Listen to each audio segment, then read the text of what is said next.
Aujourd'hui, nous allons parler des 4 montages principaux pour investir en immobilier qui impliquent notre société d'exploitation, c'est-à-dire la société avec laquelle on va facturer nos services, nos prestations de freelance, EURL, SASU, etc.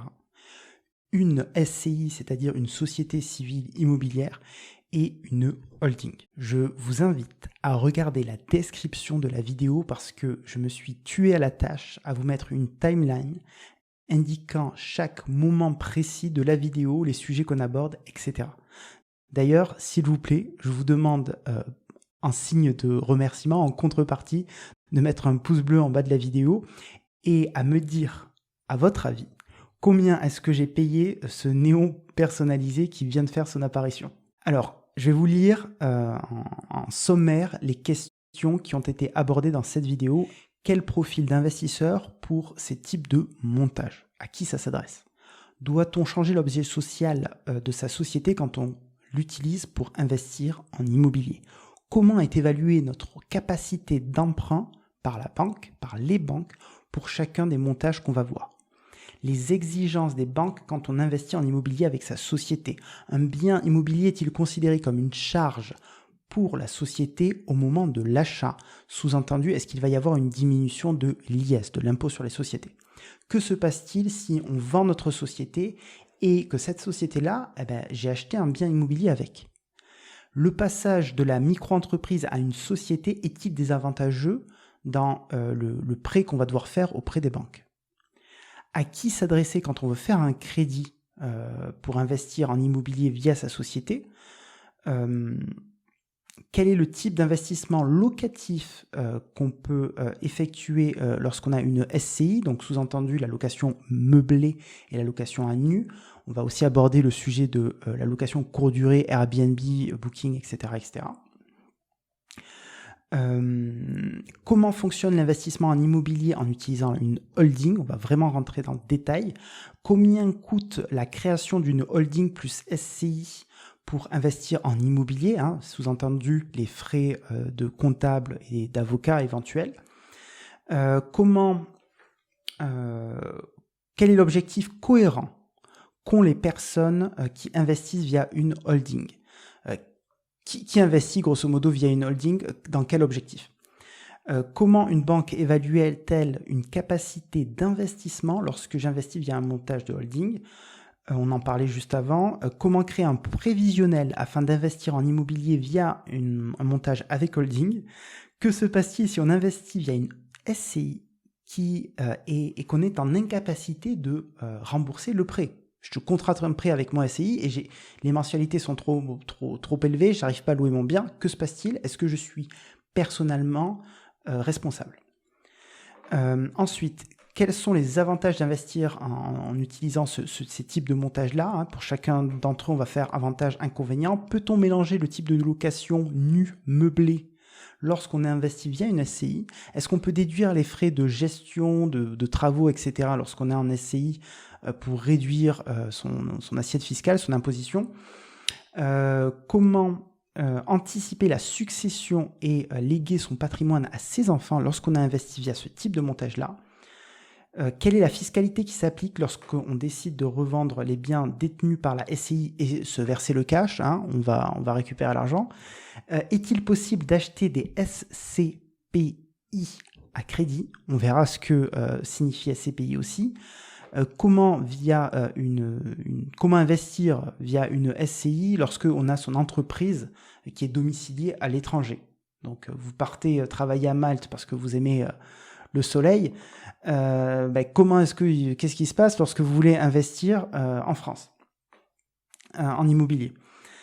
Ensuite, est-il possible de rattacher une SCI existante à sa société d'exploitation a posteriori? Et quels sont les points de vigilance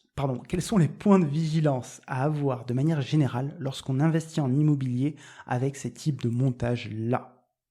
J'espère que cette vidéo va vous plaire. C'est parti. Bonjour à toutes et à tous, je suis Lilian Alvarez, freelance en développement d'applications mobiles et formateur pour indépendants. Et aujourd'hui, je suis avec Pierre Engelbrecht, expert comptable chez Number. Bonjour Pierre. Bonjour Lilian. Comment ça va?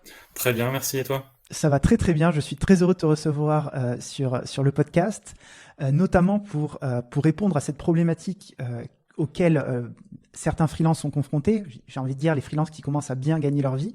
C'est est-ce que je vais prendre de la rémunération finalement avec cet excédent financier que j'ai à la fin de l'année, ou est-ce que je l'investis, et si je l'investis, comment est-ce que je l'investis, où je l'investis, toutes ces questions-là finalement que se posent certains freelances.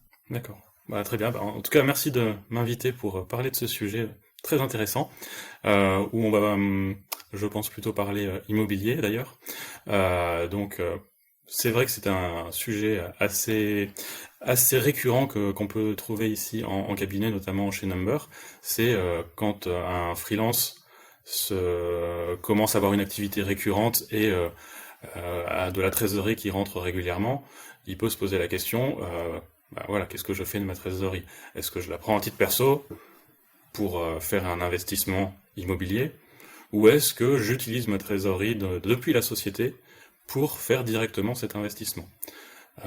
C'est une question qu'on a vraiment souvent, et donc là, l'objectif, c'est de pouvoir répondre à toutes les questions qu'on pourrait se poser, sans rentrer forcément dans tous les détails, puisque chaque projet est unique, et qu'il existe une multitude de dispositifs fiscaux différents. Donc justement, j'en profite en préambule pour dire qu'il n'y a pas de mauvais dispositif fiscal, c'est juste un dispositif fiscal qu'il faut adapter en fonction du projet.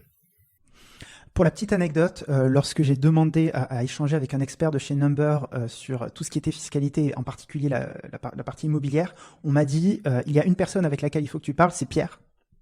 C'est lui l'expert chez Number. Est-ce que tu peux nous partager peut-être tes différentes expériences sur le sujet, peut-être des anecdotes ou des clients que tu as pu accompagner, des situations auxquelles tu as été confronté?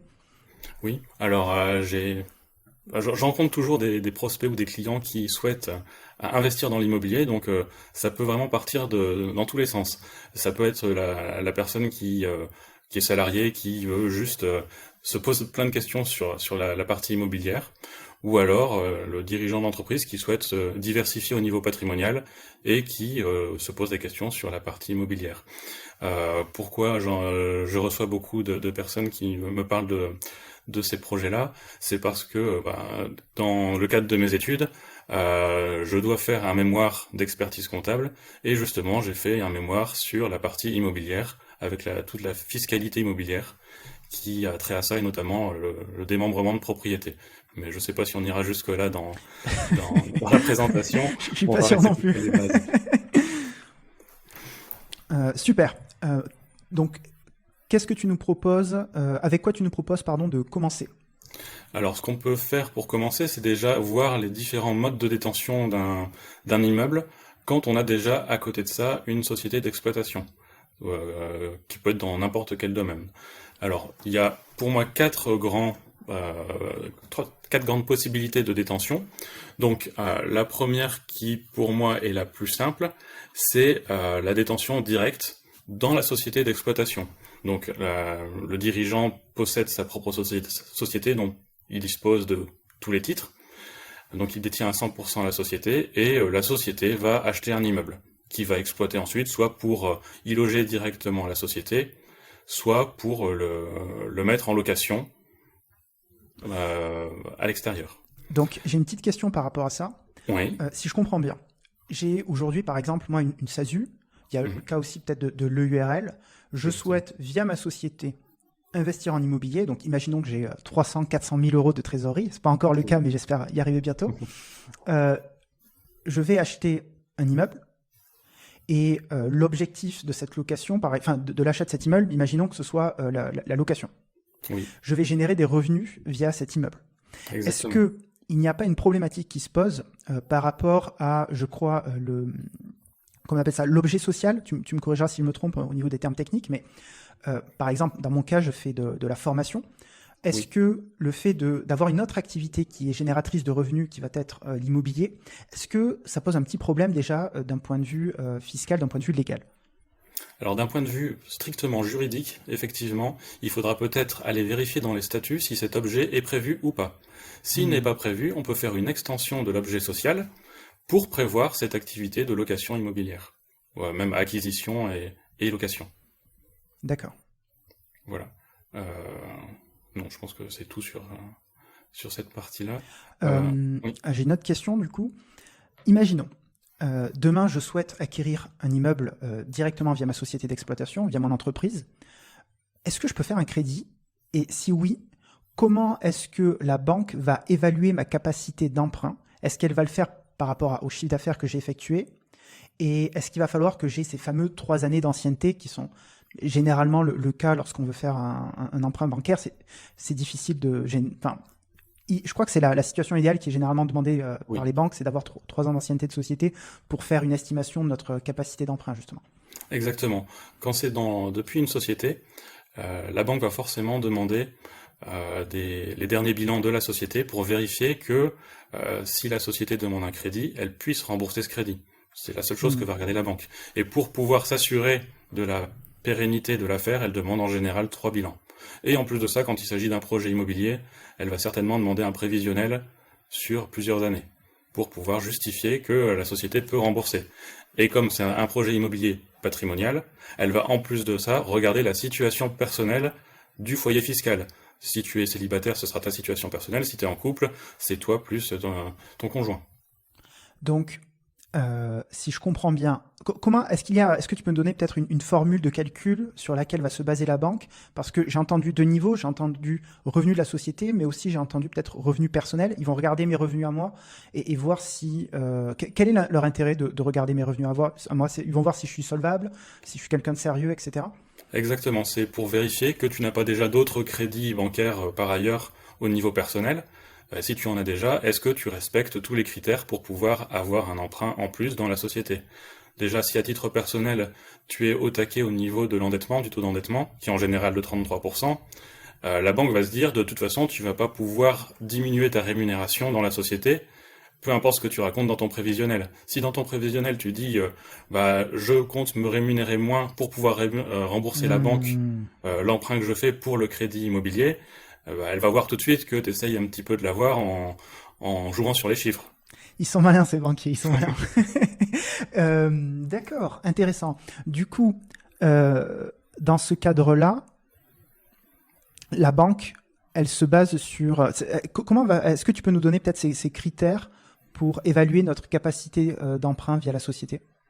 Via la société, la banque regarde essentiellement ce qu'on appelle la capacité d'autofinancement. Ce qui est en gros ton résultat de l'année, plus tes dotations aux amortissements, qui sont des charges qui ne sont pas décaissables. Et on regarde ce montant-là, si par exemple tu as 10 000 euros de résultat net, dont 2 000 euros d'amortissement, tu as 12 000 euros de capacité d'autofinancement. Ça veut dire que à l'année, tu pourrais rembourser à la banque 12 000 euros de capital d'emprunt. D'accord. Est-ce que ça fonctionne de la même manière sur la durée de financement que lorsque j'investis en nom propre? Est-ce que je peux choisir entre, généralement, c'est 15 ans, 20 ans, 25 ans? Oui, c'est exactement la même chose.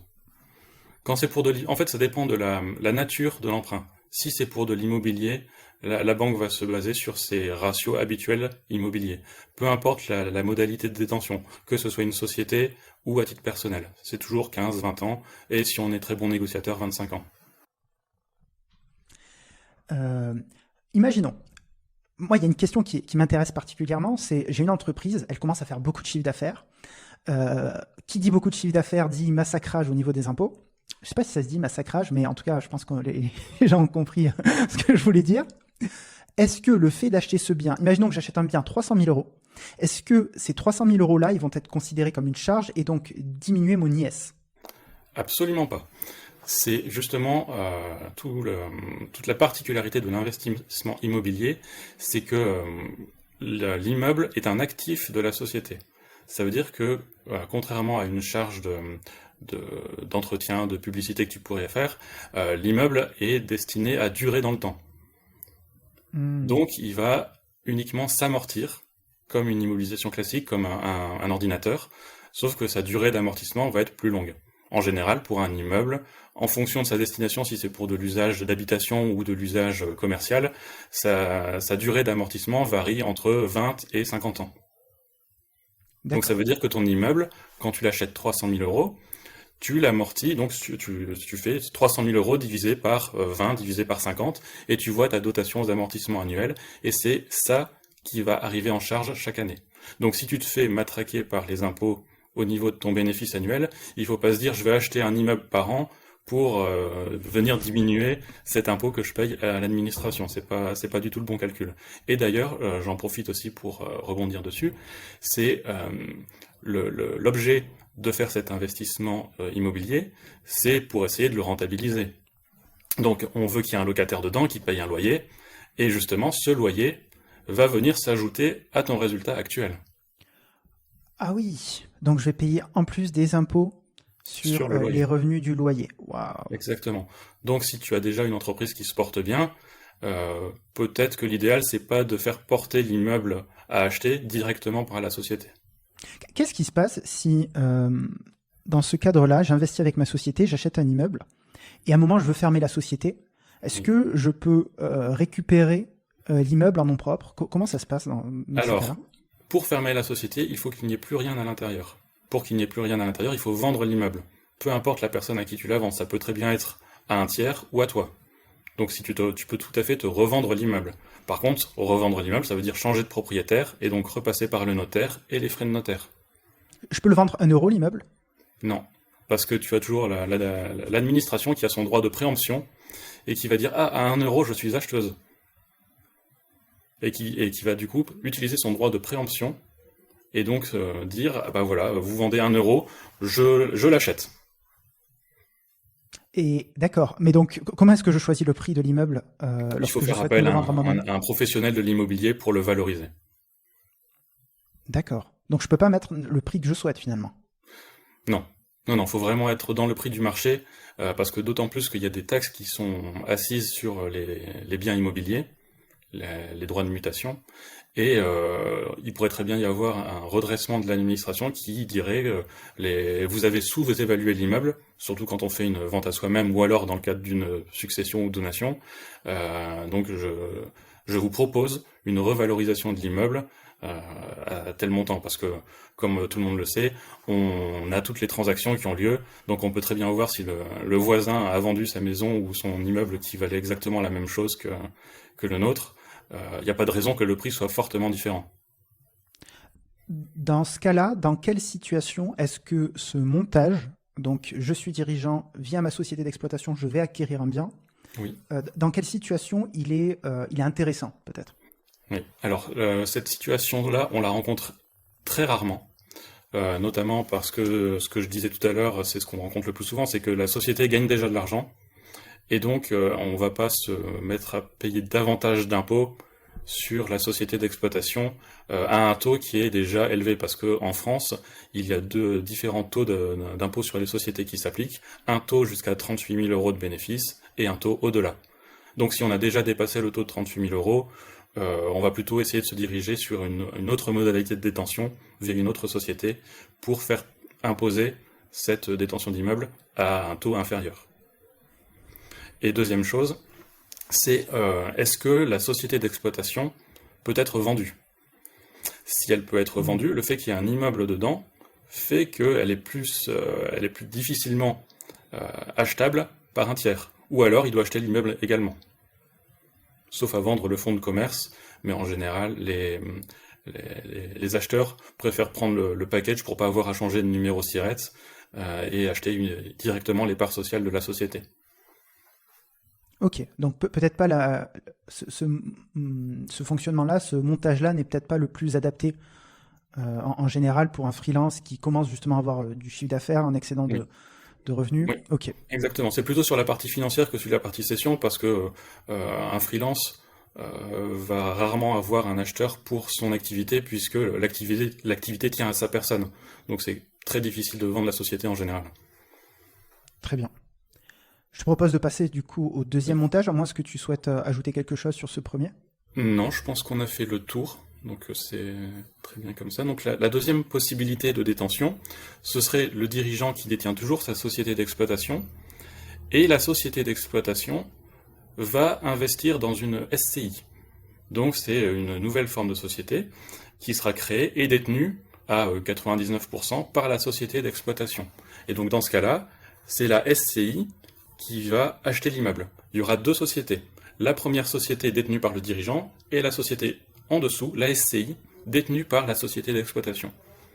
Et c'est la SCI qui va négocier un emprunt pour pouvoir acheter l'immeuble. À ce titre, pardon. Oui, vas-y. À ce titre, comment est-ce que, même question que tout à l'heure finalement, comment est-ce que va être évaluée ma capacité d'emprunt? Est-ce qu'elle va être évaluée au regard de la société d'exploitation, ou est-ce qu'il va falloir que je crée ma SCI, que j'attende 3 ans pour mettre de l'argent tous les 3 ans dans ma SCI, et à la fin dire, regardez, tous les 3 ans, j'arrive à mettre 50 000 euros. Est-ce que je peux avoir de votre argent maintenant, cher banquier? Oui, là, dans ce cas-là, la banque ne va pas attendre 3 ans d'existence de la SCI. Elle va uniquement regarder la société d'exploitation qui est celle qui procure des revenus. La SCI, la banque sait très bien que de toute façon, son objet, c'est uniquement la détention de l'immeuble, donc on va pas lui demander de montrer 3 bilans à néant pour pouvoir justifier d'un emprunt bancaire. Je vois. Est-ce que tu peux nous expliquer un petit peu les tenants et les aboutissants de la fiscalité au niveau de la SCI? Comment est-ce qu'on est taxé? Quel est l'intérêt finalement de posséder un bien via une SCI? Alors la SCI, de la même manière qu'une société d'exploitation, peut être à l'impôt sur les sociétés. Donc le calcul de résultat va se faire de la même manière que pour une société classique. Donc ça veut dire qu'on va prendre ses recettes, donc les loyers, moins les différentes charges qu'elle a à payer. Donc les principales charges qu'on a quand on est dans une SCI, c'est la taxe foncière, les charges locatives quand on est dans un immeuble, l'assurance pour la détention de l'immeuble, les frais d'entretien, la taxe foncière, je sais plus si je l'ai déjà dit, et les intérêts de l'emprunt. Et uniquement les intérêts de l'emprunt. J'insiste là-dessus parce que très régulièrement, on se dit, j'ai des loyers qui sont de, on va dire n'importe quoi, 10 000 euros, et à l'année, je rembourse également 10 000 euros d'emprunt. Donc, je fais les plus, les moins, je suis à l'équilibre, donc j'ai pas d'impôt à payer. Mais c'est pas ça, c'est que quand on rembourse la banque, il n'y a qu'une partie de ce qu'on rembourse à la banque qui est déductible fiscalement, uniquement les charges d'intérêt. Donc, on est très régulièrement en résultat positif à la fin de l'année. Et qui dit résultat positif dit je vais payer des impôts. C'est ça que tu veux dire ? Exactement, c'est ça. Et quand on est à l'impôt sur les sociétés, il y a également la dotation aux amortissements, dont j'ai parlé tout à l'heure, qui vient s'ajouter aux charges. Donc quand on parlait tout à l'heure de l'immeuble de 300 000 euros, on a un 30e, un 50e de cette valeur-là qui vient en charge chaque année. Ça permet de réduire un petit peu le résultat imposé à l'impôt sur les sociétés. Et ensuite à ça, on applique l'impôt sur les sociétés au taux de 15%.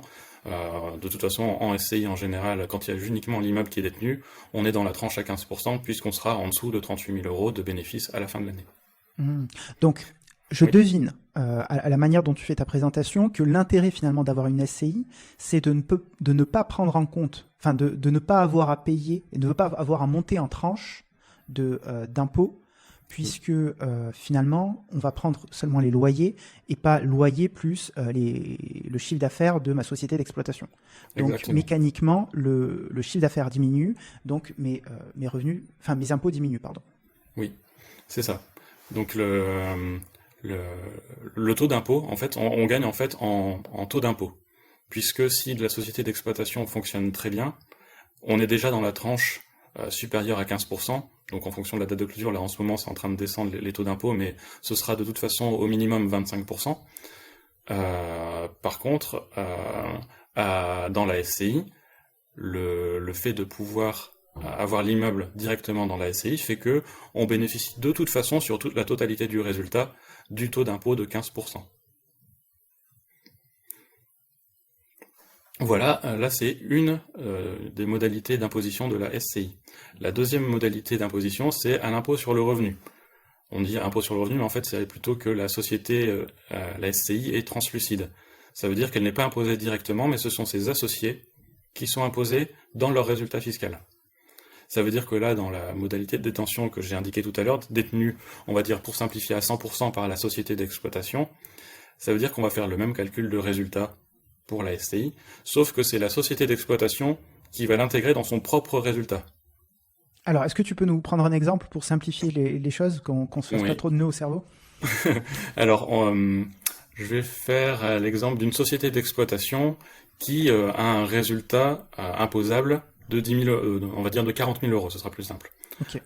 Une société d'exploitation qui a un résultat imposable de 40 000 euros, donc elle va calculer son impôt sur les sociétés dessus.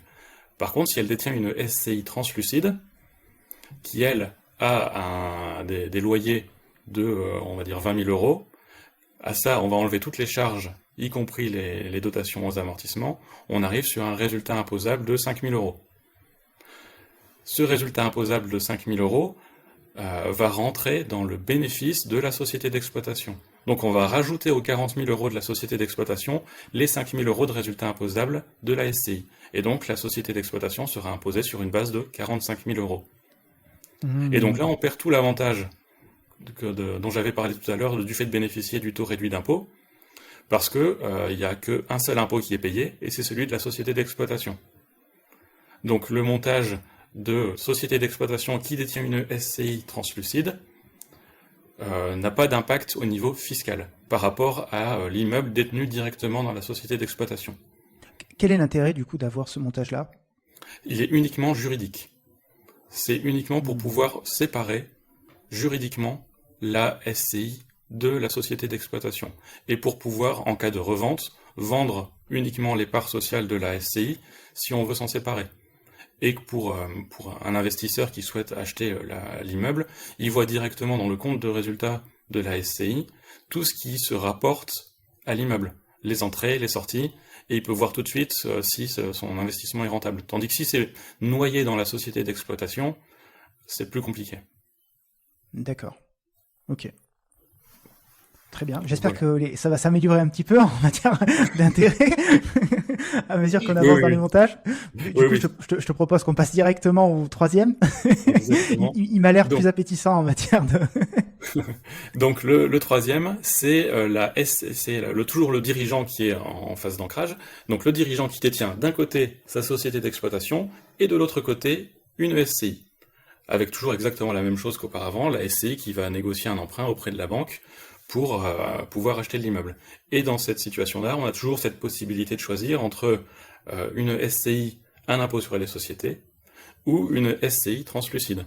Et donc dans ce cas-là, la SCI translucide, ça veut dire que elle est détenue, comme elle est détenue directement par le dirigeant, c'est dans sa feuille d'imposition personnelle que vont apparaître les revenus de la SCI, le résultat de la SCI.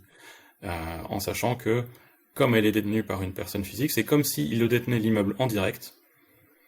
Et dans cette situation-là, la grosse différence avec une SCI, avec un calcul de résultat à l'IS, c'est qu'elle ne peut pas amortir l'immeuble.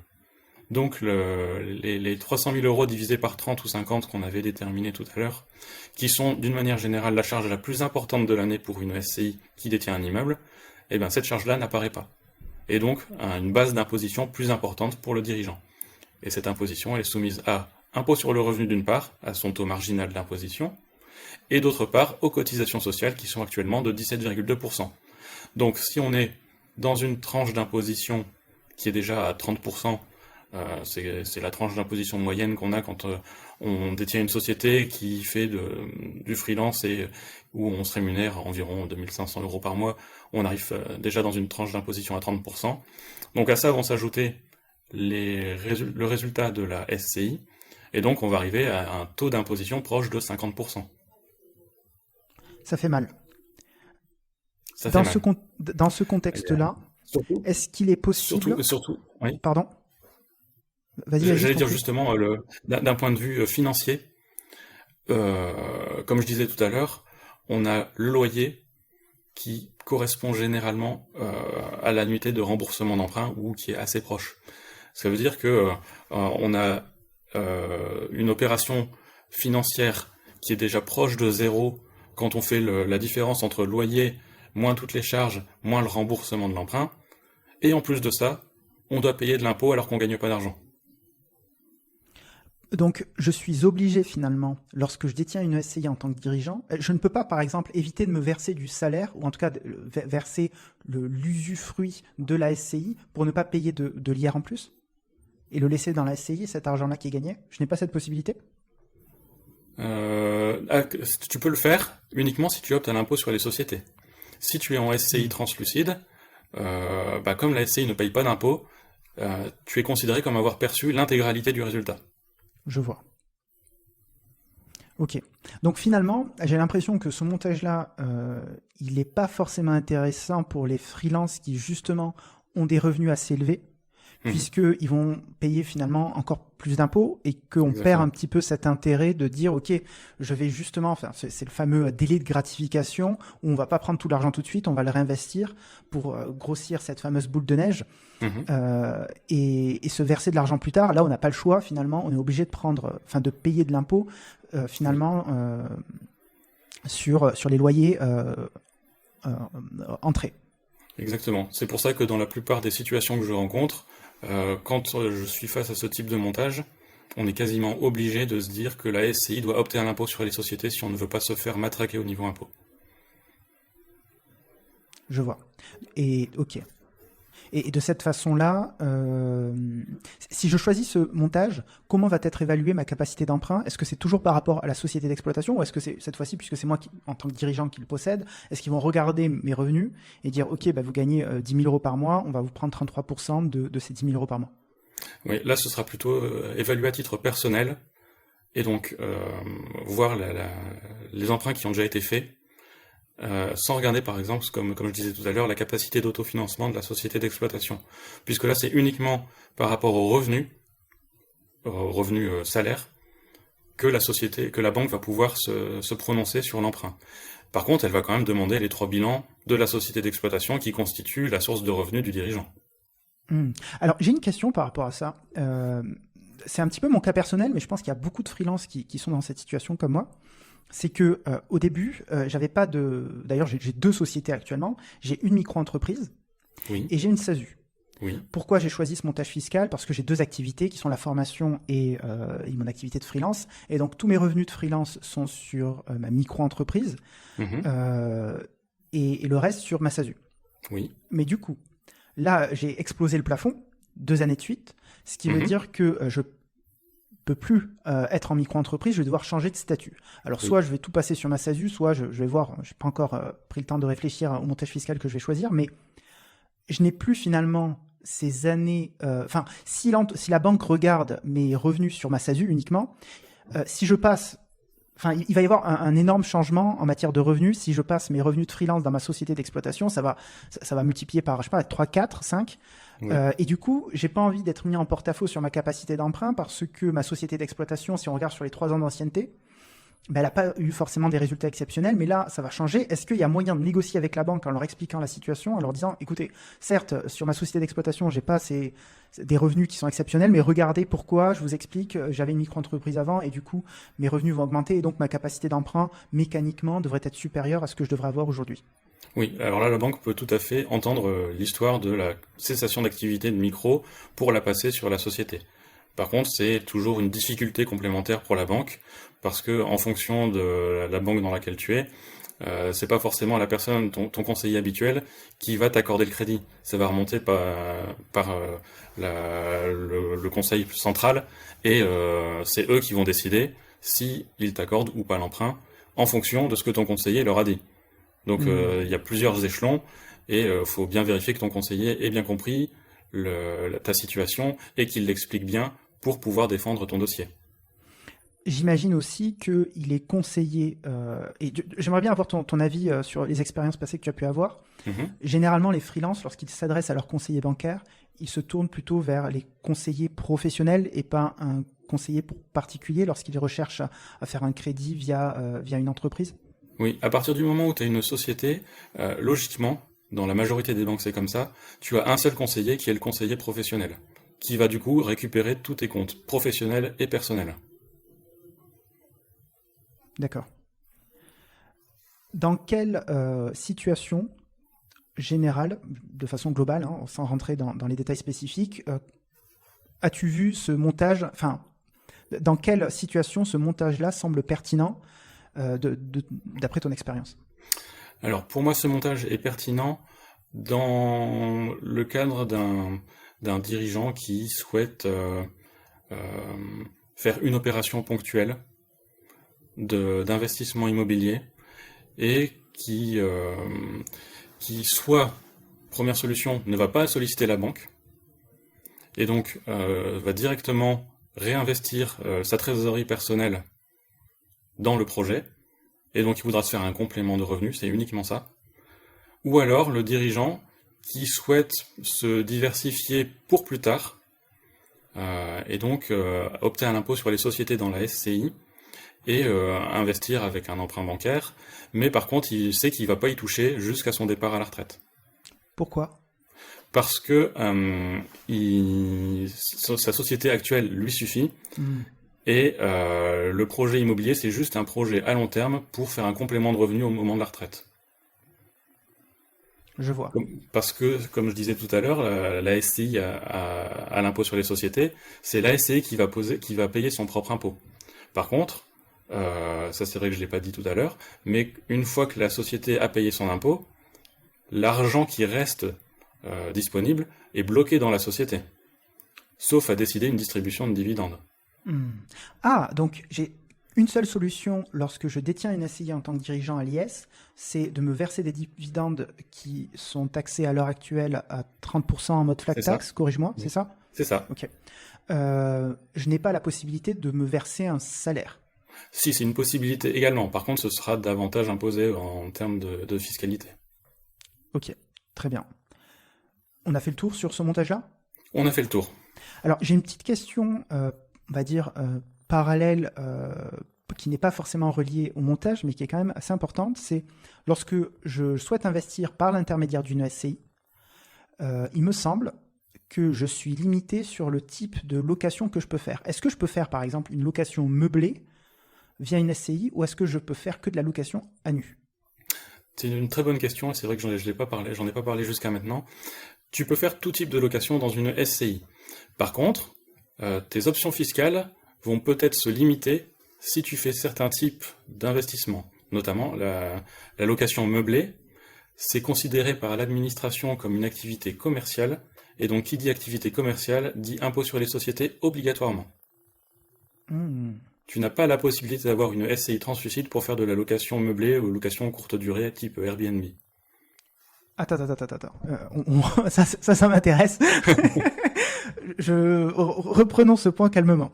Oui. Si j'ai une SCI, je suis en incapacité de faire de la location meublée courte durée, si et seulement si je ne suis pas à l'IS, ou je ne peux pas le faire tout court. Non, tu peux le faire, mais par contre, Okay. La société sera obligatoirement à l'IS.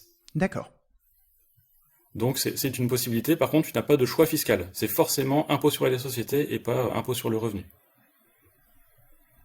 Donc, qui dit impôt sur les sociétés dit le seul mode de versement possible, ça va être les dividendes, c'est ça qui est sous-entendu ? Dividende ou rémunération, mais ce sera de toute façon imposé comme un dividende ou comme une rémunération. Il n'y a pas un seul impôt qui est l'impôt sur les sociétés, il y aura double imposition. Impôt sur les sociétés, plus une fois qu'il y a un versement, l'impôt personnel.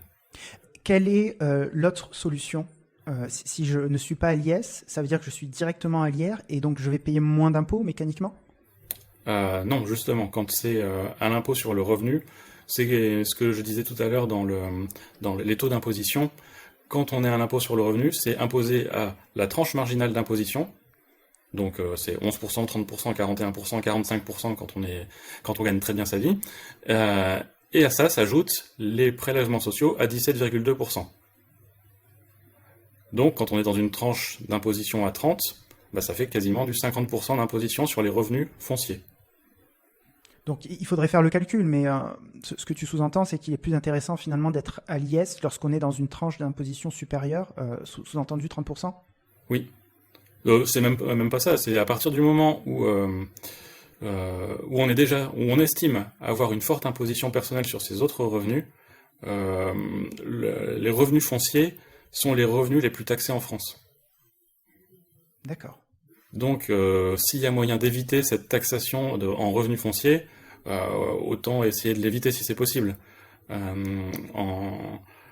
Comment dire ? On peut accepter une taxation en revenus fonciers à partir du moment où l'emprunt est remboursé. Avant ça, c'est un effort financier chaque mois. D'accord. Ok. Est-ce qu'on a fait le tour ? On peut passer au quatrième montage ? Je vais juste dire une précision par rapport à ce que tu disais sur la location meublée. Quand on part dans une location meublée, il y a des modalités de détention qui sont plus avantageuses que la SCI. Notamment la détention en direct, où on peut bénéficier d'un statut de loueur en meublé, qui reste pour moi l'une des dernières niches fiscales intéressantes au niveau de la France. Alors, je te propose qu'on aborde le sujet après le 4e montage du Oui. LMP-LMNP, Mhm. parce que j'ai personnellement de l'expérience dessus, puisque c'est un montage fiscal que j'ai choisi récemment pour un investissement que j'ai fait d'une maison dans le sud de la France pour faire de la D'accord. location en courte durée. Fin 2019, je crois que j'ai fait cet investissement, je me souviens plus exactement, ou fin 2020. Donc c'est effectivement une conversation que j'aimerais bien avoir sur finalement, est-ce qu'il est plus intéressant d'avoir un système de SCI, un des 4 systèmes qu'on vient de voir aujourd'hui, ou est-ce qu'il vaut mieux avoir un statut LMNP, LMP, où on va être en nom propre, si je dis pas de bêtises. Oui. Ok. Du coup, passons sur le 4e montage, c'est la détention par le biais d'une holding. Exactement. Donc le dernier montage, qui est, alors on part toujours du point d'ancrage dirigeant, qui va détenir une société, qui va être la société holding, et cette société holding va détenir 2 sociétés. D'une part la société d'exploitation, et d'autre part la SCI, avec toujours dans ce cas-là, la SCI qui détient l'immeuble. Donc là c'est un schéma un peu plus complexe, mais qui pour moi est celui qui est le plus efficient au niveau fiscal quand on part sur de la location nue. Donc comment ça fonctionne? On va d'abord créer d'une manière générale, un dirigeant qui a déjà sa société la détient en direct. Donc là, on va faire un montage financier qui va permettre de créer une holding qui va s'intercaler entre lui et la société d'exploitation. Et cette société holding va par la suite créer la SCI qu'elle va détenir à 100%, on va dire, pour simplifier. Même si sur une SCI, il faut forcément 2 associés. Ah, c'est un sujet qu'il faut qu'on aborde, ça aussi. Ah. Ça veut dire quoi, 2 associés? Ça veut dire qu'une SCI doit forcément avoir, au moment de sa création, au moins 2 associés, qui peuvent très bien détenir à 99,9% par un associé et 0,1 par l'autre. Mais il faut forcément qu'il y ait 2 personnes qui détiennent une SCI, qui pourrait très bien être la société holding à 99,9 et le dirigeant personne physique à 0,1. C'est 2 personnes différentes. Je suis pas obligé d'avoir une autre personne, ma femme, ma mère, mon frère, Non. que j'aime beaucoup, mais quand même, il y a des limites. Je peux le détenir. Ça va, hein. Comment, pardon? S'ils peuvent bénéficier des fruits de l'immeuble, ça va, ils seront contents. Ah oui, mais c'est moi qui serais pas content dans ce cas-là. Ok.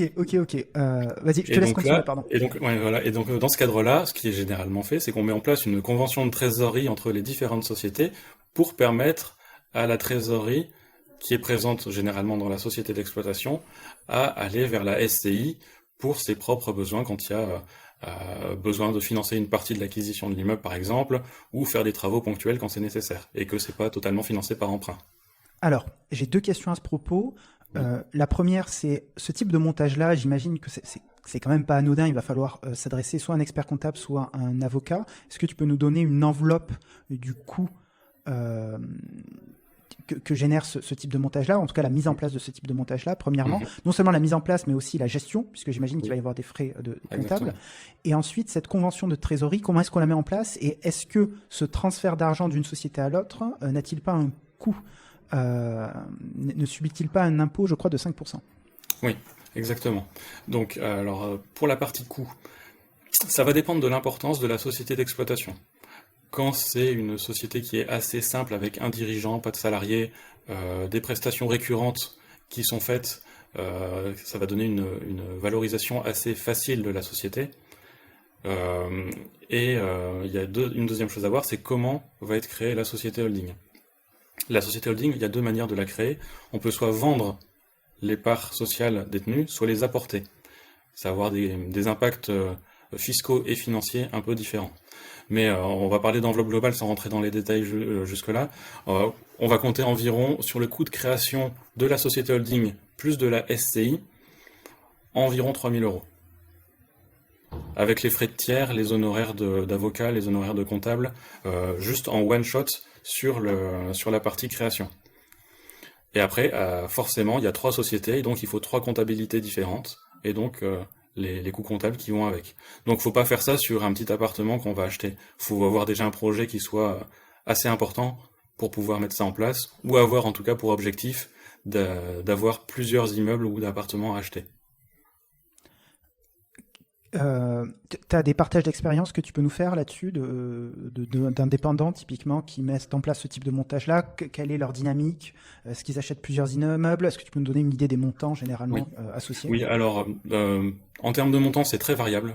Très sincèrement, c'est très variable. Par contre, systématiquement, c'est un objectif qui est vu à long terme avec un objectif d'accumulation de biens immobiliers ou alors de diversification, que ce soit en immobilier ou alors d'autres types de placements depuis la holding. Est-ce que tu sous-entends qu'on peut on peut créer d'autres sociétés en plus de la SCI pour faire des placements financiers par exemple? Oui, ça peut être ça, ou alors même une diversification à un moment donné. Si tu me dis que voilà, t'as ta SAS qui est détenue par une holding et que d'un seul coup tu te dis j'ai l'opportunité d'acheter un restaurant qui est pas très cher parce que en ce moment les affaires vont pas très bien pour eux, tu pourrais très bien créer une nouvelle société depuis la holding et cette société holding détiendrait à la fois ta SAS et ce restaurant pour une activité complètement différente. Je compare souvent la société holding à un portefeuille. En gros, c'est la boîte à cash de toutes les activités qu'on réinvestit pour bénéficier d'un effet de levier maximal.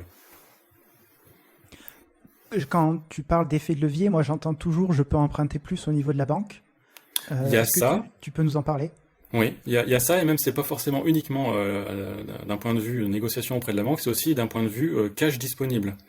Parce que là, on va arriver dans la notion de cash, comment utiliser le cash et comment le faire transiter d'une société à l'autre. C'est le point le plus important pour moi. Ça veut dire que actuellement, je vais prendre un exemple qui pourrait être assez parlant. On va se dire que dans une société d'exploitation, tu as une enveloppe disponible de 100 000 euros, qui est le montant que tu as en disponible et dont tu voudrais pouvoir bénéficier. Donc, si tu souhaites le récupérer à titre personnel pour le réinvestir, c'est soit du dividende, soit du salaire, mais dans tous les cas, tu dois te le distribuer et le soumettre à impôt. Donc, sur une enveloppe de 100 000 euros, on va dire qu'il y a une distribution de dividendes qui est faite, ça va donner lieu à versement de 30 000 euros, soit d'impôt, soit de cotisation sociale si c'est un salaire. D'ailleurs, c'est dans une société type EURL, ce sera plutôt un salaire. Et ensuite, sur ce salaire net... Tu vas donner le montant qui nous reste dans la poche après cette versée de salaire. Ok, vas-y. Exactement. Une fois qu'on a versé cette enveloppe disponible, donc on va le répartir entre 70 000 euros pour le dirigeant, 30 000 euros pour les cotisations sociales. Et à ça, ensuite, le dirigeant va devoir mettre dans sa déclaration de revenus personnels les 70 000 euros de rémunération qu'il perçoit pour payer de l'impôt dessus. Donc, en moyenne, sur une tranche marginale d'imposition à 30, on est sur un peu moins de 20 000 euros d'impôt sur le revenu. Et donc, ça donne une enveloppe disponible d'environ 50 000 euros. Alors là, c'est dans le cas où je me verse un revenu, pas dans le cas où je me verse un dividende. C'est ça, dans le cas où c'est un revenu. C'est sur les 100 000 euros de départ qu'il y avait en disponible, il reste plus que 50 pour réinvestir. Quand on se verse un salaire. Si, par exemple, à contrario, je prends le montage de société holding, eh bien, avec mon enveloppe de 100 000 euros, je décide de ne pas l'utiliser, et donc je suis imposé dessus, au niveau de la société. Donc on paye de l'impôt sur les sociétés sur une base 100 000 euros, puisqu'on n'y a pas touché. Et donc ça donne lieu à un impôt sur les sociétés à hauteur de environ 28 000 euros. Ce qui fait qu'il reste en net 72 000 euros. Ça reste dans la société d'exploitation. Ensuite, pour la faire remonter dans la société holding, on procède à une distribution de dividendes, qui, elle, sera taxée dans la société holding, mais à un taux beaucoup moins inférieur, puisque cette somme d'argent a déjà subi une fois l'impôt sur les sociétés. Donc là, ce qu'on utilise comme mécanisme, c'est ce qu'on appelle le régime mère-fille, où seulement 5% de la remontée de dividendes est imposable. Donc sur les 72 000 euros, il n'y aura que 5% de ce montant-là qui sera imposé. Et donc un impôt qui est de l'ordre de 500 euros. Donc bien inférieur à celui qu'on avait auparavant. Ce qui fait qu'au niveau de l'enveloppe disponible, le net, après impôt, on est à 71 000 euros de net disponible comparé aux 50 000 de tout à l'heure. Donc on a un effet de levier bien plus important possible en utilisant ce type de montage. Alors, quand tu dis effet de levier, tu veux dire qu'on a plus de cash pour investir, mais est-ce que ça Oui. veut dire aussi qu'on a une capacité d'emprunt à la banque qui est supérieure du coup? Elle est supérieure dans le sens où tu as plus de trésorerie disponible, donc plus de garanties financières à proposer, donc potentiellement une enveloppe d'emprunt plus importante. Donc, je sais pas si tu le sais ou pas, mais est-ce que tu seras en capacité de nous donner une formule générique qu'utilisent les banques? Je sais que en tant qu'individu, ça va être généralement 33% de ce que je gagne, de mes revenus. Oui. Dans ce type de montage-là, comment est-ce que la banque, elle va me donner le montant, grosso modo, que je peux lui prendre pour investir? Alors là, c'est du cas par cas. Parce que c'est un montage qui est assez complexe pour la banque. Donc elle va forcément demander un prévisionnel. Un prévisionnel de toutes les sociétés. Donc un prévisionnel pour la société d'exploitation, un prévisionnel pour la SCI et pour la holding, pour vérifier qu'il n'y a pas de déperdition de cash à un moment donné à un endroit qui fait que le projet n'est plus viable. Comment est-ce que les gens s'y prennent pour créer ce prévisionnel de manière générale? Parce que c'est quand même des chiffres qu'on va mettre, mais sur quoi est-ce qu'on doit se baser? Sur quel argument tangible que la banque accepte peut-on se baser justement pour créer ce prévisionnel-là? Alors pour la société d'exploitation, d'une manière générale, comme tu disais tout à l'heure, la banque va demander les 3 dernières années, et à partir de là, tu peux faire des prévisions en faisant juste un copier-coller des années précédentes. Ça va suffire à la banque. Voire parfois, elle ne demandera même pas le prévisionnel pour la société d'exploitation si tu as déjà la trésorerie suffisante et que tes résultats sont bons. Par contre, pour la partie immobilière, là, la banque va dire, voilà, quel est le projet, combien vous demandez, et montrez-moi qu'avec l'emprunt que vous demandez, vous arrivez à me rembourser. Je vois. Je ne peux pas arriver en disant, taper sur la porte de chez mon banquier en disant, bonjour monsieur, voici ma situation, quelle est la somme maximale que vous pouvez me donner parce que je vais investir à fond? Tu peux faire comme ça. Par contre, la banque va fortement te limiter dans ta capacité d'emprunt si tu arrives comme ça, si tu n'as pas un projet ficelé et que tu démontres ta capacité de remboursement. D'accord. Elle va se baser uniquement sur tes propres revenus personnels pour te dire voilà l'enveloppe que je vous accorde. Ok. Question assez subsidiaire, si je puis dire. Imaginons que je sois en incapacité, j'ai fait un achat avec ma SCI, je suis en incapacité de payer le crédit. Mhm. Que se passe-t-il? Est-ce que je suis personnellement responsable et donc je vais devoir vendre ma maison? Est-ce que ma femme va me quitter? Est-ce que ça va être la fin de ma vie? Je vais vivre dans la rue parce que voilà, la banque va me poursuivre pour me récupérer chaque euro. Ou est-ce que tu as déjà eu ce cas-là d'abord? Et comment est-ce qu'on peut gérer la situation pour sauver les meubles, littéralement? Alors, ce qui est très très très généralement fait par les banques, c'est qu'elles demandent de toute façon une caution hypothécaire sur l'immeuble acheté. D'accord. Donc peu importe les modalités de détention, la banque va te demander une garantie sur l'immeuble qu'elle finance. Et en plus de ça, elle va parfois demander des garanties complémentaires qu'il faut essayer de négocier pour en avoir le minimum possible. Mais de toute façon, quand c'est détenu par une SCI, les associés sont solidairement responsables des dettes de la société. C'est pas comme une société classique type SAS ou SARL où tu es limité à ce que tu as apporté. Là, dans une SCI, c'est différente. C'est fiscalement, tu es solidairement responsable. En fait, une solidarité entre tous les associés qui sont responsables des dettes de la société. Donc ça veut dire que si tu n'arrives pas à rembourser, la banque va se retourner contre toi pour récupérer ses fonds. Ah oui. Donc en général, si ça arrive, c'est parce que tu n'as pas réussi à louer l'immeuble et en gros, tu es contraint de le vendre. D'accord. Ok, donc ça rigole pas quand même. De toute façon, pour la banque, elle cherche uniquement les garanties, mais logiquement, quand tu as fait ton projet de financement d'immeuble, tu t'étais déjà renseigné auparavant pour savoir si tu pouvais louer. Oui, bien sûr, mais des fois, les circonstances font que... Oui, non, je suis totalement d'accord. Parfois, il y a des choses qui arrivent qui font que c'est plus possible de louer, mais logiquement, avec la vente de l'immeuble, tu arrives à rembourser la banque. Je vois. Est-ce que j'avais d'autres questions sur ce montage-là? Est-ce que tu peux nous donner peut-être avantages, inconvénients, nous partager peut-être quelques retours d'expérience sur ce type de montage? Oui. Alors, le gros avantage sur ce type de montage, c'est la partie flux financier qui est possible de faire entre les différentes structures à faible fiscalité. Ça, c'est un gros avantage.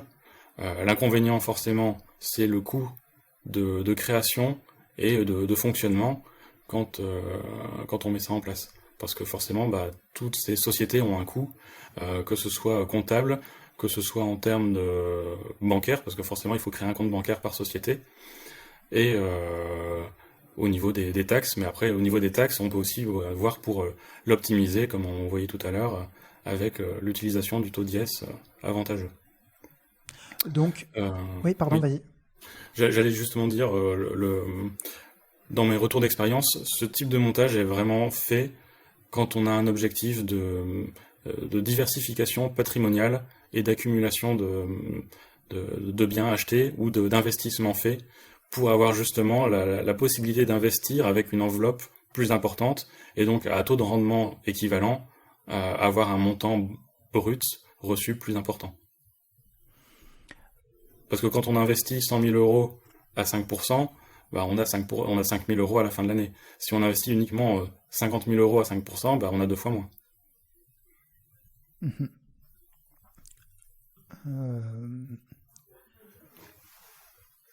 Si on revient sur le cas de tout à l'heure, je souhaite faire de la location courte durée. Est-ce que déjà, imaginons que j'achète un immeuble, oui. Via ce montage-là, est-ce que j'ai la capacité de, par exemple, faire de la location à nu avec un appartement? Imaginons que j'ai 5 appartements dans mon immeuble. Est-ce que je peux faire de la location à nu, de la location courte durée, type Airbnb, Booking, etc. Est-ce que la location classique en meublé? Est-ce que j'ai la possibilité, est-ce que j'ai des contraintes, on va dire, sur la manière dont je peux louer le bien que j'ai acquis? Oui. Alors, à partir du moment où c'est détenu par une société et que c'est pas à titre personnel, si tu as 5 appartements dans un immeuble, que tu en loues 4 en nu et un seul en meublé, eh bien pour l'administration, tu as un bien qui a vocation commerciale, donc ça englobe la totalité, et donc la totalité de l'immeuble la totalité de la SCI est soumise à l'IS. Ok. À partir du moment où tu as un petit peu de commercial, en général tu as une tolérance de l'ordre de 10%, mais c'est très vite atteint, notamment sur de la courte durée, où en général les loyers sont plus importants qu'en nu à longue durée. Donc quand on fait ce choix-là, il faut bien voir tous les aspects fiscaux avant la clôture du projet, parce que les impacts en termes financiers sont vraiment pas neutres. Imaginons que je souhaite faire des travaux. Quelle va être la fiscalité justement de ces travaux-là? Est-ce que je vais pouvoir les déduire à la fin de l'année et faire pour avoir un cash flow, on va dire, enfin pas pour avoir un cash flow, mais pour limiter mon IS justement. Oui. Quelles sont les possibilités qui s'offrent à moi pour diminuer les impôts que je vais payer à la fin de l'année sur ce type de montage? D'accord. Alors sur la partie impôt sur les sociétés, tous les travaux entretien que tu vas faire, ce sera déductible directement. Par contre, tout ce qui est réaménagement, reconstruction, vont devoir être immobilisés et donc amortis de la même manière que l'immeuble. Si c'est à titre individuel dans une SCI détenue directement, par contre, là va se poser la question de savoir quel type de travaux c'est. Si c'est entretien, aménagement, ça peut être déduit immédiatement dans le revenu de l'année. Par contre, si c'est reconstruction, forcément, ce n'est pas déductible. Imaginons que je me lance dans ce montage-là. J'ai déjà beaucoup de travail via mes autres entreprises, donc je vais vouloir en déléguer la gestion. Oui. À une agence, à une conciergerie, etc. Est-ce que les frais finalement que je vais devoir payer, qui sont généralement indexés sur le pourcentage des loyers, généralement on est autour des 20 à 30%, pour de la conciergerie Airbnb, en tout cas, ce que je peux savoir, je crois, les agences, quand on fait la location classique, les frais sont beaucoup plus bas parce qu'il y a beaucoup moins de travail, il n'y a pas le ménage, etc. Ça dépend lesquels. Ça dépend lesquels.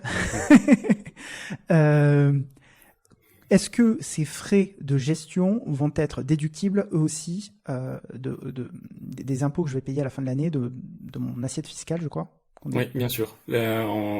Ça fait partie des charges déductibles qui peuvent venir réduire le résultat de la société. Donc on déduit bien les charges qui sont payées aux gestionnaires du résultat fiscal, que ce soit en SCI à l'impôt sur le revenu ou en SCI à l'IS. Qu'est-ce qu'il faut savoir dans le cadre d'une revente? Imaginons, j'approche de la retraite ou je souhaite récupérer du cash, pas forcément parce que je rapproche de la retraite, mais parce que j'ai d'autres opportunités d'investissement. J'ai acheté plusieurs immeubles, j'ai un super patrimoine, mais je me dis ok, je vais vendre un immeuble, en plus il a pris en valeur, donc je vais faire une sacrée plus-value. Oui. Qu'est-ce que je dois savoir sur l'imposition que je vais subir lors de la revente de cet immeuble? D'accord. Donc là, tout va dépendre des modalités de détention. Est-ce que c'est détenu en direct? Est-ce que c'est détenu via une société à l'impôt sur les sociétés? Si c'est détenu en direct, c'est très simple, il y a un barème qui s'applique, c'est un barème qui est sur la cession d'un immeuble classique qui n'est pas la résidence principale, où il y a un barème qui s'applique en gros sur depuis combien de temps vous détenez l'immeuble, et donc un abattement qui s'applique à la fois sur l'impôt sur le revenu et sur les prélèvements sociaux. Donc ce barème-là fait que au bout de 22 ans, on est complètement exonéré d'impôt sur le revenu, et au bout de 30 ans, complètement exonéré de prélèvements sociaux. Donc le taux d'impôt impôt sur le revenu sur une cession immobilière est de 19%, les prélèvements sociaux sont toujours de 17,2%. Après, je parle au jour d'aujourd'hui. C'est des taux qui peuvent fortement varier, notamment les prélèvements sociaux qui ont fortement varié ces dernières années. Et comment se calcule la plus-value qui est faite? Eh bien, l'administration fait une différence entre le prix de vente dans l'acte notarié et le prix auquel vous avez acheté. Le prix auquel l'immeuble est acheté est majoré des frais de notaire au moment de l'achat et des éventuels travaux qui ont été faits depuis l'acquisition sur facture. Ou alors, s'il n'y a pas de facture, c'est un pourcentage de la valeur de l'immeuble au moment de son achat. Donc en gros, pour les frais de notaire, sur un immeuble qui va être acheté 100 000 euros, l'administration va considérer, sauf justification, qu'il y a 7 500 euros de frais de notaire et 15 000 euros de travaux. Donc elle va majorer ce prix, et donc on va arriver à un prix d'achat de 122 500 euros. D'accord, et du coup, imaginons que je le revende, je sais pas moi, 200 000, donc j'ai un différentiel de 75 000, 77 000 euros. C'est ça. Qu'est-ce qui va se passer concrètement au niveau des impôts que je vais payer? Eh bien, là, c'est sur ce montant de 77 500 euros que l'administration va calculer l'impôt. Donc, logiquement, s'il n'y a pas d'abattement qui est faisable, c'est 77 000 euros fois 19% et 77 000 euros fois 17,2%. Donc, au maximum, 36% de la plus-value. Je vois. Et une fois que j'ai fait cette vente, donc je paye ces impôts-là, je ne vais pas payer l'IS en plus? Non, là c'est détenu à titre personnel. Là, détenu à titre personnel, c'est ça qu'il y a à payer comme impôt, point. Et on pouvait, avant l'application des 19% et des 17,2%, on applique les abattements qui sont... en fait, je donne pas le montant parce que ça change chaque année. Chaque année, il y a un taux d'abattement différent qui est facilement accessible sur Internet. Quand on fait la recherche abattement immobilier, on trouve très vite cette information. Par contre, quand on est dans un immeuble détenu dans une société à l'IS, c'est complètement différent. Et c'est là que l'administration se rattrape sur les économies d'impôts qu'on a faites jusqu'à maintenant. Parce que là, je vous ai dit tout à l'heure, l'impôt sur le revenu à 19% plus les 17,2 de prélèvements sociaux, ça fait environ 36%. On peut se dire, c'est énorme. Vous allez voir que c'est encore plus élevé quand on est à l'IS. Parce que comment calculer une plus-value quand on est à l'IS? Eh bien, on prend de la même manière que pour les particuliers le prix de vente comme base. Ça, c'est le prix d'achat, le prix de vente, pardon. Le prix de vente, moins le prix de l'immeuble, mais dans le bilan de la société. Et comme on a vu jusqu'à maintenant, le prix de l'immeuble dans la société, c'est son prix d'achat toujours, moins toutes les dotations aux amortissements qu'on a pu faire jusqu'au moment de la vente. Donc ça veut dire que l'immeuble qu'on avait acheté 300 000 euros précédemment, qu'au bout de 50 ans, on le vend 500 000 euros, on pourrait se dire, voilà, la plus-value est de 500 000 euros, moins 300 000 euros d'achat, ça fait 200 000. Mais non, comme on l'a amorti totalement, c'est 500 000 euros moins 300 000 euros, mais diminué des amortissements, et comme il est totalement amorti, il a une valeur fiscale zéro, donc on est imposé sur 500 000 euros. Un impôt sur les sociétés. Donc au taux de 15% jusqu'à 38 000 euros, qui est peanuts, parce que c'est pas la plus grosse partie, et de 38 000 euros jusqu'à 500 000 euros à on va dire que l'impôt aura diminué d'ici là, donc 25%. D'accord. Et une fois, imaginons que je paye l'IS, je Oui. veux récupérer tout cet argent à titre individuel. Mhm. Je peux me les verser en dividende à 30%. C'est ce qui Oui. est le plus intéressant. De toute façon, c'est ce qui reste, donc c'est forcément ça. C'est que quand on a payé l'impôt sur les sociétés, là, sur la base 500 000 euros, on va avoir un impôt sur les sociétés d'environ 130 000 euros. Donc il reste un net disponible de 370 000 euros environ. Et à ça, va s'appliquer les 30% de flat tax pour récupérer finalement environ 250 000 euros. Donc la moitié du prix de vente. Voilà, c'est là que, en gros, pendant toute la durée de détention, l'IS est très favorable. Par contre, au moment de la vente et où on veut récupérer le cash, l'État se rattrape complètement et vient matraquer au moment de la sortie. Donc ce montage-là, il est très intéressant dans une vision long terme où on ne compte pas finalement encaisser de l'argent, mais vraiment se créer ce patrimoine-là. C'est ça. Par contre, on sait que voilà, au moment où on va vouloir sortir l'argent, on va ramasser quoi. Oui, c'est ça. C'est exactement ça. En gros, on accepte de ne pas payer beaucoup d'impôts pendant toute la durée de détention dans un but d'accumuler d'autres biens, puisque comme on ne paye pas d'impôts, on a de la trésorerie qui vient s'accumuler dans la société, et ça permet de faire d'autres projets qui vont ramener eux aussi des fruits. Dans le cas d'une succession, est-ce qu'il y a des choses à savoir en particulier lorsqu'on possède, imaginons que voilà, j'arrive à 70 ans, j'espère que je mourrai un peu plus vieux, mais voilà, j'ai un sacré patrimoine, je veux le léguer à mes enfants. Oui. Est-ce que c'est eux qui vont devoir payer l'impôt? Comment est-ce que ça va se passer? Alors tout va dépendre de quand a lieu est-ce que ça va être fait en donation ou en succession. Si c'est en donation, il va y avoir des frais qui vont s'appliquer, mais après plusieurs abattements, et justement c'est ce qui est anticipé d'une manière générale à partir du moment où on a un certain patrimoine, c'est qu'on anticipe un peu la succession pour faire des donations avant le décès, et notamment des donations en démembrement de propriété, qui permettent de diviser les droits de donation. Et sinon, d'un point de vue droits qui sont payés, effectivement, ce sont les successeurs qui vont devoir payer les droits au moment du décès de la personne qui détient tous les immeubles. Et les biens sont valorisés, chacun un par un, en fonction de la valeur du marché, et on donne du coup une valeur au total du patrimoine qui est cédé. Alors, si j'ai bien compris, finalement, est-ce que mes enfants vont pouvoir toucher l'usufruit de mes biens immobiliers une fois qu'ils auront payé les impôts, un certain impôt, Oui. ou est-ce qu'ils peuvent vendre et ensuite payer avec cet argent-là l'impôt dû à la vente de ces biens-là, ou enfin en tout cas à l'héritage? Oui, si rien n'est fait, d'une manière générale, ils vont devoir vendre un des immeubles au moins pour pouvoir payer la succession. Ou sinon, il faut qu'ils travaillent dur et qu'ils aient l'argent pour payer la succession. C'est ça. Ok. Donc ça donne des idées même dans l'éducation de nos enfants. Ah oui, non, mais c'est quelque chose d'hyper important, et j'en discutais d'ailleurs récemment avec un notaire qui disait très peu de personnes anticipent leur succession, ce qui fait que il y a les droits de mutation, les droits d'enregistrement au décès d'une personne sont en général en moyenne de 60 000 euros par succession. Donc c'est quand même pas neutre pour quelque chose qui pourrait être anticipé auparavant et permettre d'économiser facilement, je sais pas, au moins 90% de ce montant-là. Comment du coup? En faisant des donations en démembrement de propriété par anticipation.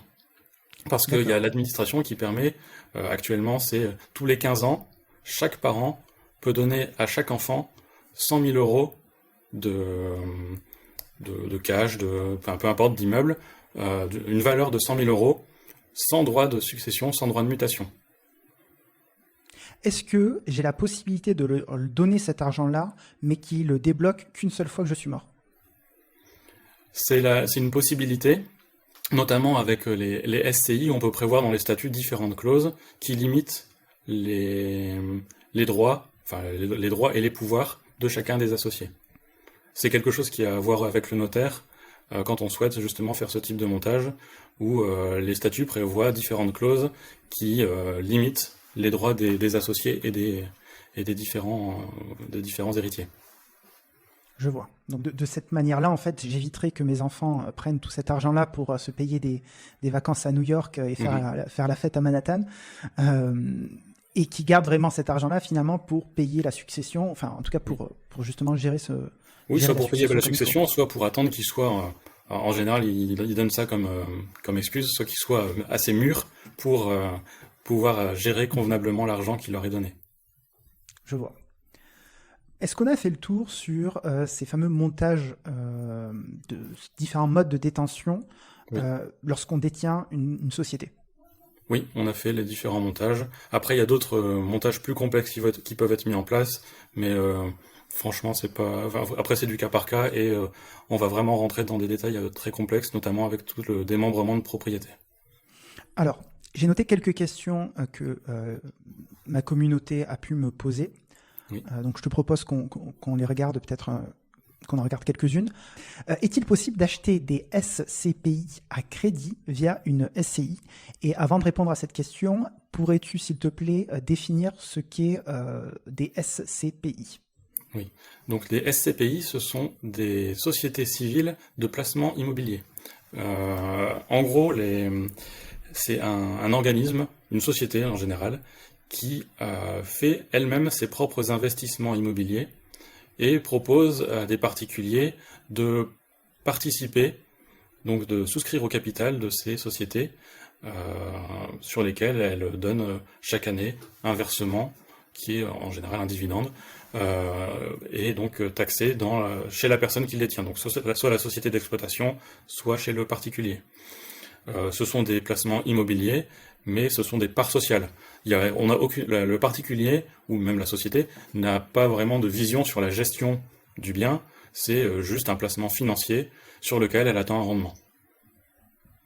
Et actuellement, les rendements, c'est d'une manière assez générale, environ du 5% sur le placement.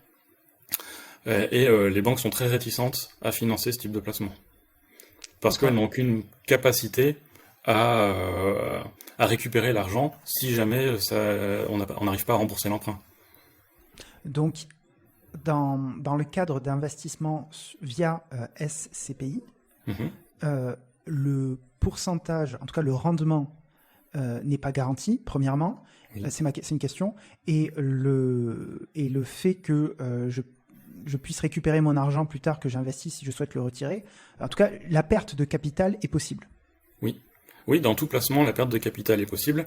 Après, on essaye de se rassurer en disant que c'est sur de l'immobilier, et l'immobilier a toujours de la valeur, mais il y a quand même un risque. Et de toute façon, d'une manière générale, au plus le taux de rendement est important, au plus le risque est élevé.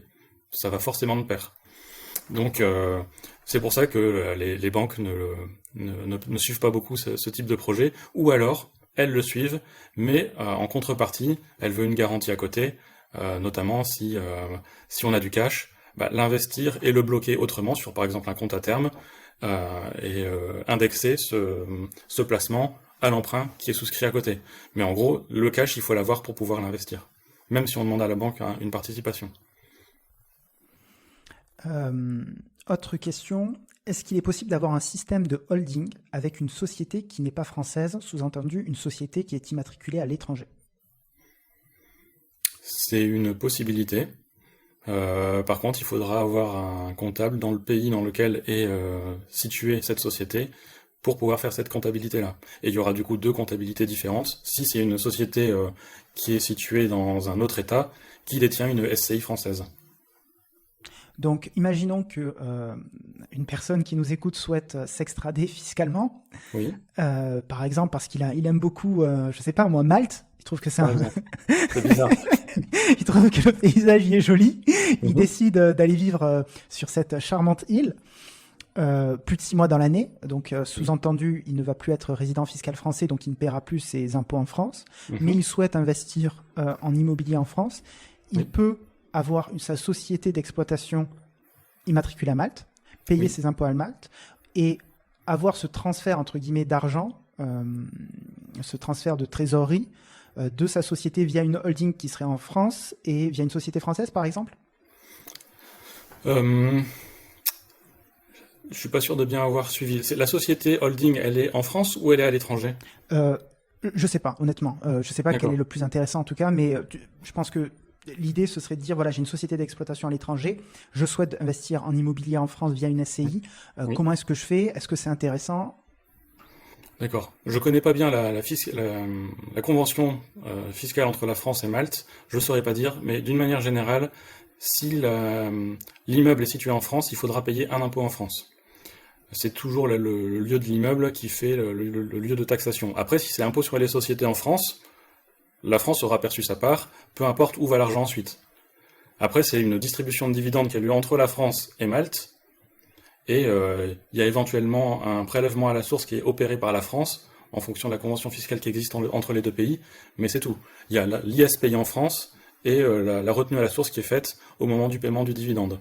Par contre, si c'est détenu par une personne physique et que la société, la SCI, est à l'impôt sur le revenu, ce sera de toute façon l'impôt français qui va s'appliquer. Parce que c'est toujours le lieu de résidence, enfin le lieu de localisation de l'immeuble qui détermine le lieu de taxation.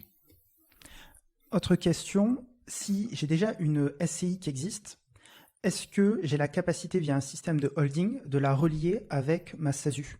Ou est-ce qu'il faut que la création se fasse en même temps? Non, c'est toujours possible de la rattacher a posteriori. La seule chose qu'il n'est pas possible de faire, c'est de détenir un immeuble en personnel et de le rattacher à une holding. Puisqu'il faudrait repasser par le notaire et donc changer le propriétaire de l'immeuble. Donc pour rattacher une SCI à une holding existante, de la même manière que pour une société classique, il faut valoriser la SCI avec la valeur de son immeuble, essentiellement parce que l'immeuble a pu s'apprécier depuis son acquisition, et à ça on retranche en général uniquement le capital restant dû sur l'emprunt, et ça donne une valeur de la société, de la SCI, que la holding pourrait racheter. D'accord. On arrive à la fin des questions que j'avais pu noter. Est-ce que peut-être tu peux nous donner, au-delà des montages fiscaux, les points de vigilance à avoir, de par ton expérience, de par ce que tu as pu voir, de par les erreurs qu'ont pu faire les gens? Quelles sont les bonnes questions à se poser, peut-être les points clés qu'il faut lorsque on souhaite mettre en place ce genre de montage fiscal? Alors le principal point à voir, pour moi, c'est de bien regarder son projet, comment il est, et quel sera le type de location qui va être proposé. Et essentiellement avec ça, déjà, on va résoudre pas mal de problèmes. C'est pas une fois qu'on a acheté l'immeuble en perso qu'on se pose la question de savoir, bon, maintenant que j'ai l'immeuble, qu'est-ce que j'en fais? C'est bien en amont qu'il faut étudier ça pour le mettre juridiquement et fiscalement dans un dispositif qui soit le plus avantageux possible pour le dirigeant. Et le mieux pour ça, c'est soit d'en parler à son notaire, soit d'aller voir un expert comptable pour en échanger avec lui et voir les différents impacts que pourrait avoir chaque modalité de détention. Super. Pierre, s'il y a des gens qui ont écouté ce podcast, qui souhaitent prendre contact avec toi, comment est-ce qu'ils peuvent le faire? Bien, c'est très simple. Ils cherchent le cabinet Number. Moi, je suis basé à Lille, donc cabinet Number à Lille. On est en plein centre de Lille. Sinon, après, pour toutes les personnes qui sont un petit peu éloignées, notamment à Malte, je suis disponible aussi en visio, mais sinon, cabinet Number, et puis on peut se prévoir un rendez-vous pour discuter des différents projets. On mettra tous les liens en description pour les gens que ça intéresse. Pierre, merci beaucoup. Un plaisir. Si vous avez apprécié cette vidéo, je vous invite à exploser les pouces bleus, à mettre en commentaire les questions auxquelles on n'a pas forcément répondu pour qu'on y réponde dans une prochaine vidéo. Et je vous dis à très vite. Hey, avant que vous partiez, si vous recherchez un cabinet comptable compétent, j'ai un bon plan pour vous. Number vous offre un diagnostic de votre situation actuelle, 2 mois d'accompagnement gratuit si vous avez déjà créé votre entreprise, et si ce n'est pas le cas, il vous offre la création ainsi qu'1 mois d'accompagnement. Si ça vous intéresse et que vous souhaitez en savoir plus, je vous invite à cliquer sur le lien en description. C'est gratuit et ils sont super compétents. Bien sûr, si cette vidéo vous a plu, explosez les pouces bleus, abonnez-vous et je vous dis à très bientôt pour une prochaine vidéo. Ciao.